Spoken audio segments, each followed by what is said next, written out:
Hey YouTube, this is Ben Yessel.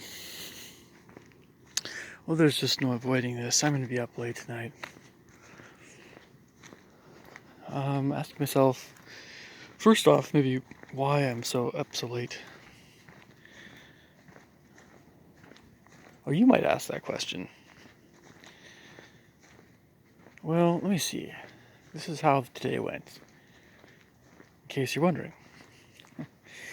Because oftentimes I've been finding that I'm going to bed about this time.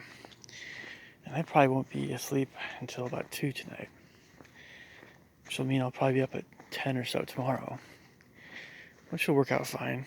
But it wasn't exactly when I was planning on getting up. Well,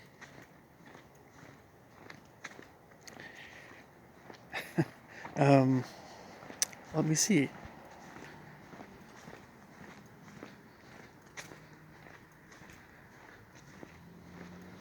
I always get some stuff done tonight that I didn't get done. And I'll explain maybe why that didn't get done. But these are things that don't have to be done. These are things I just want to get done. My own projects and stuff. Yes, I live in the real world where people drive cars late at night. Sorry about that. I'm sorry. Whoa. That was uncalled for. I apologize. Okay.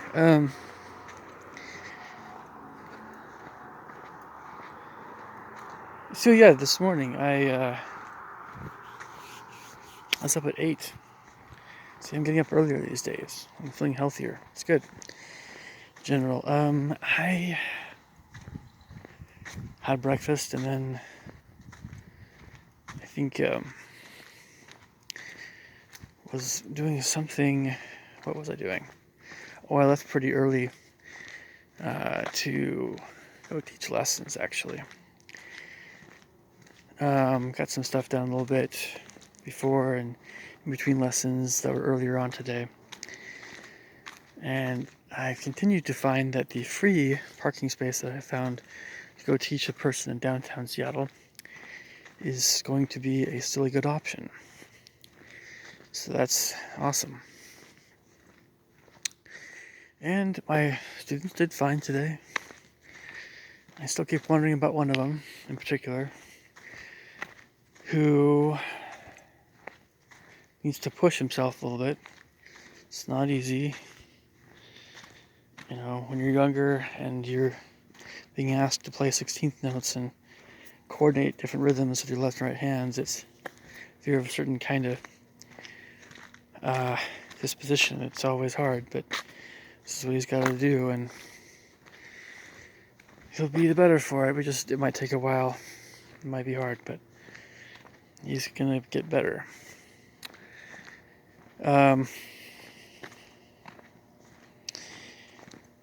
So then, in my infinite wisdom, I decided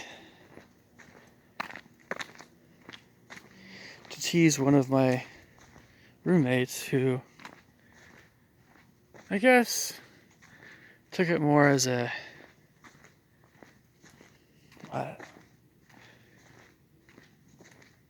battle of wits of sorts, some kind of battle. You know, and then for the next, I don't know how long, talked about all this stuff with a landlord who wanted to dive into the morality of whatever I was doing and all this stuff. It was all fine and good. But then I found that the time was now 12 midnight. Instead of coming home and working on and printing music like I was originally planning on doing, I now found myself, because I was having dinner and watching a little movie that I was kind of not really watching very closely. And it wasn't the movie I picked, it was my landlord's idea. No, I now found that I was having a big long conversation with mainly my landlord about, well, So then, of course, I asked myself the question on the way out the door to make this video. Why did I spend all this time talking instead of going down and working on stuff? Maybe that was the best thing for that time. I don't know. What's one of the main things that it's kind of not so great about life right now? As you guys have probably been following my videos, it's not like there's a whole flock of people that I'm talking to all the time who I really want to talk to. Or it's not like it's just one of those things where if you have rather if you have a more intelligent way about yourself. What is going on here? Oh, we're fine. If you just are unusually intelligent and you're easily bored by most people and their whatever behaviors, you're just not going to have very many friends in life, and that's just the way it goes for people such as myself. There's nothing we can really do about it. Just find people like ourselves, more like ourselves. That's the name of the game. Anyway, so maybe that's why I wanted to talk instead of just work on my own tonight. Sometimes I think that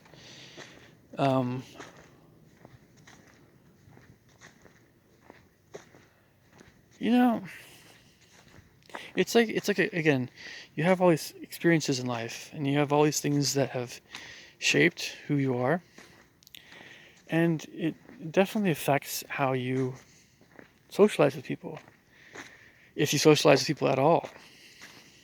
Because this is also one of the reasons why some people are complete hermits, which I am not, by the way. But I realize that there are some people that are boneheaded enough out there to actually make ridiculous assumptions about people like that. I realize that there are people like that. I know. Believe me, whenever I get some of these stupid comments, I always have to cater to the lowest common denominator here. They exist, folks. I wish they didn't. Really, at least if they did, I wish they would stay the heck off YouTube and get some help. But no, they somehow managed to find a way into YouTube, dominating sometimes YouTube comments. And I keep asking myself why they exist. Why does this exist? And the only answer I've ever come to any sort of conclusion about was God allows them to exist. They're His children. Don't ask me how it works out. I have no idea how that all works out. And well, I'm not really sure if God is very proud of them, but I really wouldn't know. If I acted that way, I certainly wouldn't be very proud of myself, at least. So, regarding those kinds of behaviors of these, just calling a spade for what it is. Anyway, I mean, people can always, everybody's free to act however they want to, right? Right? Or are some people just compelled to act in certain ways because it's a habit that they've formed over time?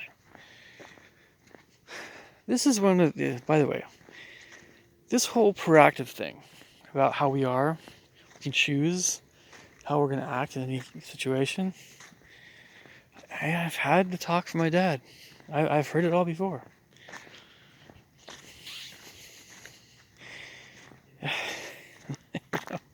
There's still worth to it. I'm not saying it's not true.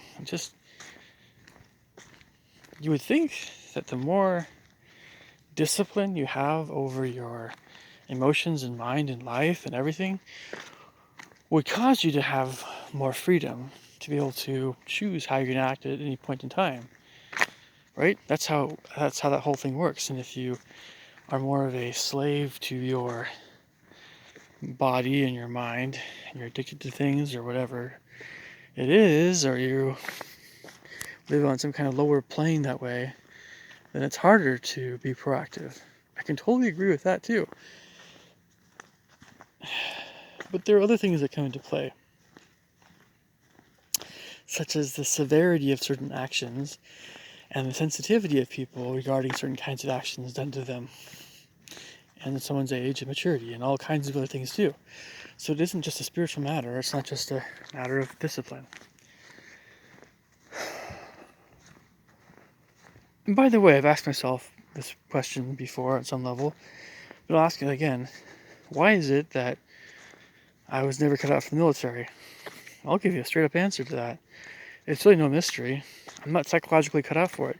Even if I was trained to kill, I might go berserk. I don't know. I'm not sure. It would not be a good thing in my life, for sure. It would not improve my life at all. It would not be a good choice for me. I've always known that. I could kill. I could be trained to kill, just like the next person. Anybody can be trained to kill. The question is, can you be trained to kill and yet carry on what we would consider to be a normal life? See, there are soldiers that are trained to kill that can't even do that. It's called post-traumatic stress disorder. We wonder why this stuff happens, why ex-soldiers act the way they do and go crazy, like in Rambo. It's because they're trained to kill. And because being trained to kill like that and actually going through a real war can do that to a person. So they had more of a capacity to be a soldier emotionally at some level. Great. They still got post-traumatic stress disorder, or actually, whatever I just said about the soldiers situation. I think my point there was, what did it benefit them if they were a soldier? A lot of people are asking the sacrifices they've made to serve their country, what did it all amount to? And by the way, this also gets into a bigger topic of what's the point of being in the armed forces anymore? If we're just fighting illegal wars or wars that some douchebag Illuminati people want to have so they can sell more of their weapons, and we're just killing innocent civilians, and we're just messing with third world countries, and just to keep our soldiers fresh and psychologically ready to go to war at any moment in time without them getting too complacent. What's the whole point? Well, oh man, defend the United States. Defend the red, white, and blue. We gotta be the number one still. We've gotta protect the innocent the world over. We gotta stand up for democracy. We've gotta promote democracy. We gotta, the whole world should be democracy, a huge democracy. We gotta.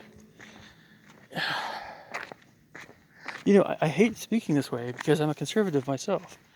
I never thought I would be saying this stuff in a sarcastic way. But, well, you guys have seen the videos online about the Marine who said eat the apple and F the core, right? And you see people burn their Marine uniforms or whatever, their whatever armed forces uniforms. I'm sure some of you guys have seen those videos. If you haven't, maybe it might be a good thing to see, so you can know what I'm talking about. And some people say, oh, that's traitorous. You're being a traitor to the country. Oh boy, that's being a traitor to the country thing. Do we even know what that means anymore? What does that mean? To be a traitor to the country. If you drink alcohol and you smash into somebody's wife and baby and they die, and the man is left alone or whatever, same thing happens to the husband. The husband gets killed in a car crash and the woman's left alone. Does that have anything to do with loyalty to the United States or not? No, that's a completely different issue, right? Well, what happens to that person that had their spouse die? Is that something that promotes the strength of a nation? It beats me. Most people might think not so much. The question isn't maybe what happens to the person that was killed, or the survivors, they're in immeasurable sadness. It's a question of what happens to the guy that got drunk and hit the person. Well, he might go to jail. I don't know what'll happen to that person. But is he a credit to our nation or not? The question, so there's a question of what makes a nation stronger versus what's disloyal to a nation, or what's showing, some kind of treason to the nation. What's the difference? If you weaken a nation, even because of your own sins and human weaknesses and shortcomings, I mean, is it just yourself, or does it affect other people? Does it actually weaken a nation? Yeah, it does. How could it not? If you do something that's right, if you do something that's good, it's not just right and good for your own life. It's often right and good for everybody, so many other people's lives too. It affects everybody on some things affect everybody. We're not just these islands. Our lives are not just our own. Man, I wish people understood this stuff. I mean, so what I'm trying to say, but getting back to this military stuff, is the people that burn their uniforms, because they don't like what the armed forces are doing. I mean, the powers that be, the people that give the orders, obviously not the soldiers themselves. That's ridiculous. I personally think I could never burn a uniform myself. That's how pissed off some of these people are about what's going on. So they burn their uniform. Or heck, some people go so far as to burn the American flag itself. I don't think a lot of people would do that, but because what does the American flag represent? Well, if the American flag represents the Illuminati, if it represents all the crap that's happening, you can absolutely see someone burning that flag. But if it represents something else entirely, right? Freedom and liberty and Bill of Rights and George Washington. If it represents those kinds of things, then maybe you don't want to burn it. If you love that stuff. So, and then of course, yeah, you guys remember that video? Obama and his wife. And they're talking about, it's just a flag. You're reading their lips and that sort of thing. And all of us conservatives were so upset about that stuff when we saw that happening. Add more fuel to the fire. The people that are against Obama. And it did. I don't know why they thought it would be a good idea. Michelle's an idiot. What can I say? I'm half convinced she's a transvestite anyway. Take that for what it is. I don't have anything personally against those people. I just... yeah. It's not personal. It's just, yeah. So, I mean...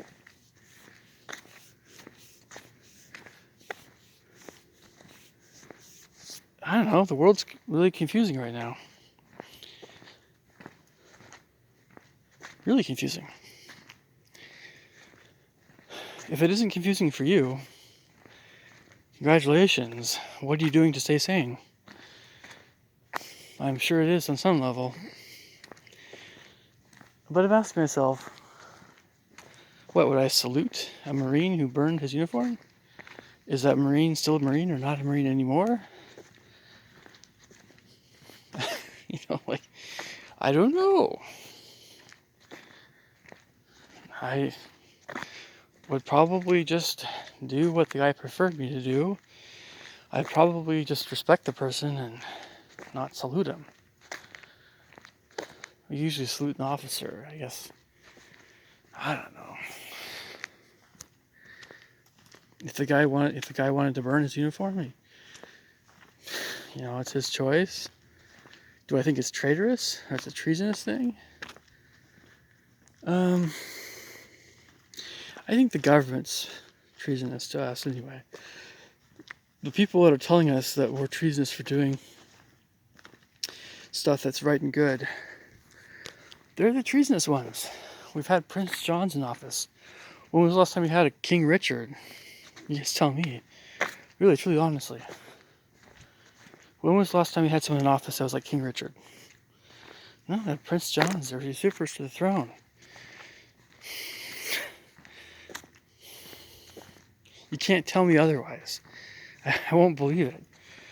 Yeah, I just won't. I've had tons of people try to convince me that this person or that person was a great president, and no, they were not. Nixon was so great. He was conservative. I hope he was a good person. I'm not trying to look for his faults. We're talking about that Watergate thing was so stupid. It's not even remotely what I'm talking about here. And if I want the best for Nixon, no, Nixon was still no King Richard. No, but I mean, I have a tough time seeing Nixon as like a Prince John, but that's just me. I could be very wrong, and I'll admit to being very, very wrong there. How about Dwight D. Eisenhower? Was Eisenhower King Richard?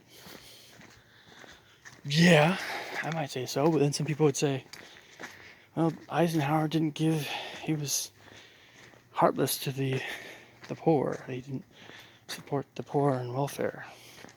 If that's the worst thing you can say about Eisenhower, I'll take it. Most conservatives are very suspicious about government programs like welfare anyway. It's all a question of how you handle it. It's all about job creating. You got to help the people help themselves. You can't just keep giving them free money and free food and expect that poverty will lessen and go bye-bye over time. It doesn't work that way. Democrats fully believe Democrats just keep perpetuating the problems because they keep feeding the problems. They don't want to remedy the problems. They want the problems to continue so they can keep being the ones to rescue them. I'm talking about the Democratic Party, the Democrats. I'm not talking about liberalism. There's a lot of things I'm not talking about. I'm not talking about libertarianism at all. But this is not the biggest of our woes. It's just something I'm very familiar with. Unionization of everything, socialization of everything, all that big business crap. Never been a fan of it. I like what a lot of Democrats say. I've supported Democratic politicians, I'm sure, in the past because of what I thought they would try to do in office. And they only had two choices, really, to be honest. Two real choices, and yeah. But no, I mean, like, if you feed the problem will get bigger. You try to solve the problem, you're doing something right. Anyway, I'm still asking myself, going back to early train of thought here.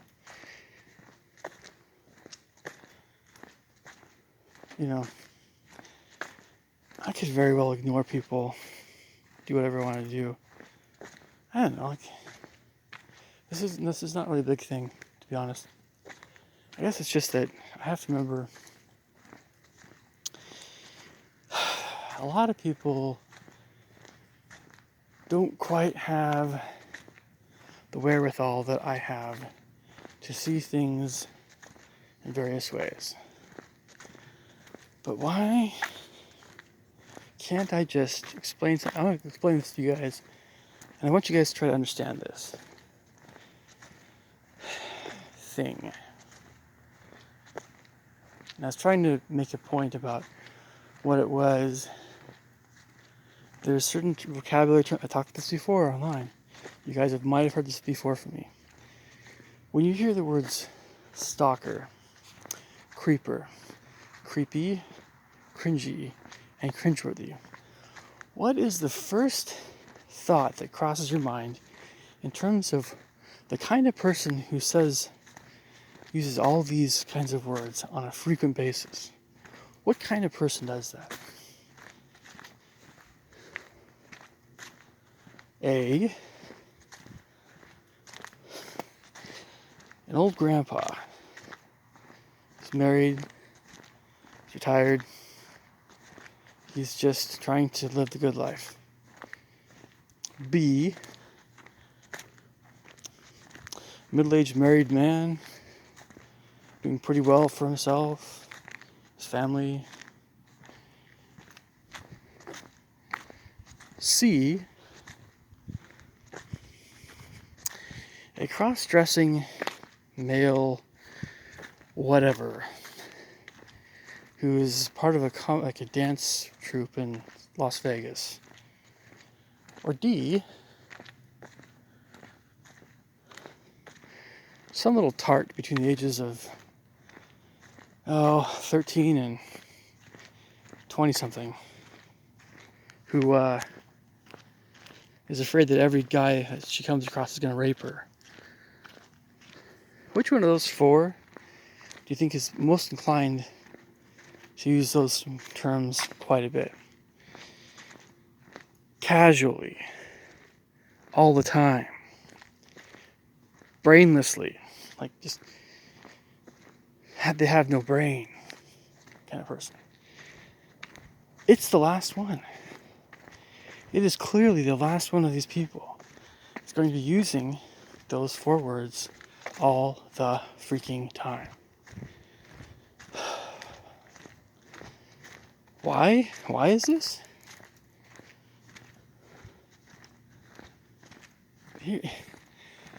These are all the things that are going on in society right now. So that these precious little tarts sound annoyingly, actually, that's not even close to how I feel. It's infinitely more potent than that in terms of my feelings here. These brain dead females that act like this. This is probably what's going on. One, people aren't talking to each other anymore. They're just not. I mean, in a friendly, supportive way. There's no conversation, there's no chatting, there's nothing. There's no connection you have. People just watch Netflix and YouTube, and they might watch me. Who knows? And they don't talk to people in real life. Most people, a lot of people, including people that are very young. Two, when people, say young women, for instance, aren't talking to many people, and their parents are kind of wacko, not right in the head, what are they going to think about guys? They're going to have guys that pay attention to them. Sure. Obviously, yes.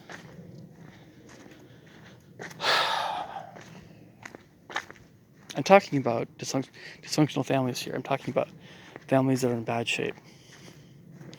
Yeah. Let's go through this again. Which one of these four people is most likely to use all of those terms on a frequent basis? The old man, the middle-aged man that's married, the weirdo, for lack of a better term, I don't know. The weird, sounds disparaging. The person who's just kind of fruity, okay? And then the last person being the little tart. The female tart. I don't mean sweet, I mean tart. I mean some sour in there too. Combination of sweet and sour. Yeah, sweet sour chicken. That's what I'm talking about. So the question might be asked to me. I'll make a part 2 here. You guys take care. 1 second.